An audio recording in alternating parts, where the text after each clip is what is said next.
Hi everyone, I'm Ojindidi Amaka Chinyere, Asụsụ Igbo Gadi. Today I have come to talk about how we call different professions in Igbo language.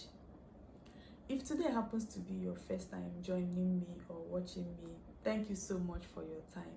Please follow me, like, share and comment on this video. Also go to YouTube and subscribe for me, Asụsụ Igbo Gadi.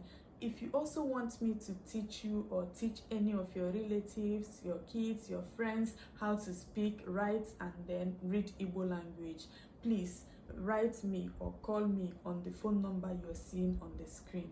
Thank you so much. Ndewonu Igbo ndị ọma nji eme ọnụ. Aka m bụkwa Ojindidi Amaka Chinyere. N'ụbọchị nke taa abịa m ka m kwuo ka esi akpọ akaọlụ ndị dịgasị iche iche. N'atụfughị oge, anyị ga-ebido na nke nwa bekee kpọrọ Occupational Health and Safety Specialist. Occupational Health and Safety Specialist. Igbo na-akpọ ya onye ọkachamara ahụike na nchekwa ọrụ. Onye ọkachamara ahụike na nchekwa ọrụ. Nke abụọ ga-abụ Environmental Scientist. Environmental Scientist. Igbo kpọrọ ya onye ọkammụta sayensị na gburugburu ebe obibi. Onye ọkammụta sayensị na gburugburu ebe obibi. Nke a tọkwara ụtọ ya ka Igbo na-akpọ Environmental Scientist. Nke ọzọ n'ụbọchị nke taa ga-abụ nke nwa bekee kpọrọ Fitness Trainer. Fitness Trainer. Igbo kpọrọ Fitness Trainer onye nkuzi mgbatị ahụ.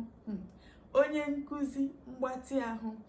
Ọzọ dịka nwanne ga-abụ nke nwa bekee kpọrọ Fashion Designer. Fashion Designer. Igbo kpọrọ Fashion Designer onye mmebe ejiji. Onye mmebe ejiji. Ọzọ ga-abụ nke nwa bekee kpọrọ Firefighter. Firefighter Igbo na-akpọ ya onye na-agbanyụ ọkụ na-enwu enwu. Onye mgbanyụ ọkụ. Onye mgbanyụ ọkụ. Firefighter. Ọzọ ga-abụ nke nwa bekee kpọkwalụ Journalist. Journalist. Igbo na-akpọ Journalist onye ode akụkọ.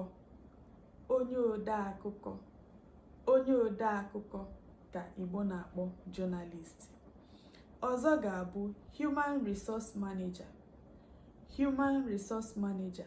Igbo na-akpọ Human Resource Manager onye nchekwa ọrụ. Onye nchekwa ọrụ ndị mmadụ. Onye nchekwa ọrụ ndị mmadụ.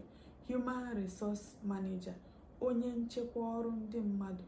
Human Resource Manager onye nchekwa ọrụ ndị mmadụ. Nke ikpeazụ n'ụbọchị nke taa ga-abụ Biologist. Nwa bekee na-akpọ ya Biologist. Biologist. Igbo na-akpọ ya onye ọkammụta ihe ndị dị ndụ.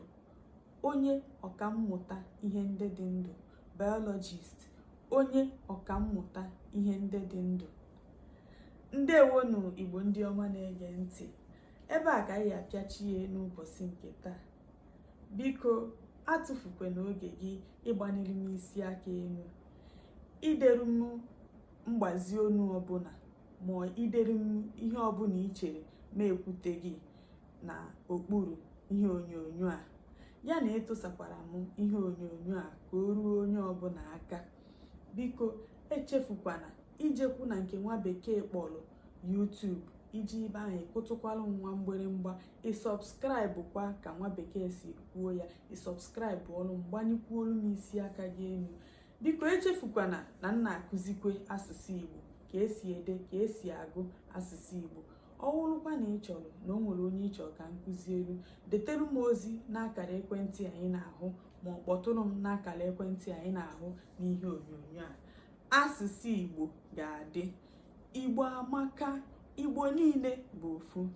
Ndewonu.